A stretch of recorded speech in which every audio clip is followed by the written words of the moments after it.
Hi hello, എല്ലാവർക്കും Vinod vision YouTube ചാനലിലെ പുതിയൊരു വീഡിയോയിലേക്ക് സ്വാഗതം. ഇന്ന് നമ്മൾ കുറച്ച് മാങ്ങയൊക്കെ കൊഴിഞ്ഞ് കിടക്കുന്ന ഒരു വീഡിയോ ആണ്. ചൂടായതുകൊണ്ടാണെന്ന് തോന്നുന്നു, നന്നായിട്ട് കൊഴിഞ്ഞ് കിടക്കണം. അപ്പോൾ ഇതിന് വല്ല പരിഹാരം ഉണ്ടോ എന്ന് ഞാൻ ഒരാളോട് ചോദിച്ചിട്ടുണ്ടായിരുന്നു. അപ്പോൾ അടുത്ത വീട്ടിലുള്ളൊരു ആൾ പറഞ്ഞിരുന്നു, അവരുടെ മൂച്ചിലും ഇതുപോലെ നന്നായിട്ട് കൊഴിയുന്നുണ്ട്. കണ്ണിമാങ്ങ ആവുന്നതിന് മുമ്പേ ചെറിയ മാങ്ങയാകുമ്പോൾ തന്നെ ഫുള്ളായി കൊഴിഞ്ഞു പോവുകയാണ് എന്ന് പറഞ്ഞിട്ടുണ്ടായിരുന്നു. അപ്പോൾ നമ്മളതുപോലെ ഒന്ന് അവർ പറഞ്ഞ പോലെ മൂച്ചിൻ്റെ അടിഭാഗത്തൊന്ന് നന്നായി നനച്ച് കൊടുത്താൽ മതി, കൊഴിച്ചിലിന് കുറച്ച് കുറവുണ്ടാവും എന്നാണ് അവർ പറഞ്ഞത്. അപ്പോൾ അതനുസരിച്ച് ഞാൻ ഒരു 2-3 ദിവസമായി നനയ്ക്കാൻ തുടങ്ങിയിട്ട് നല്ല വ്യത്യാസമുണ്ട്.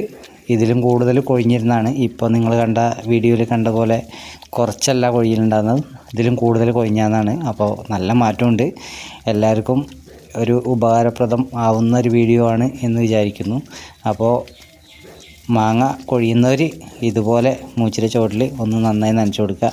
അപ്പോൾ അടുത്ത നല്ലൊരു വീഡിയോ ആയിട്ട് കാണുന്നവരെ ബായ്.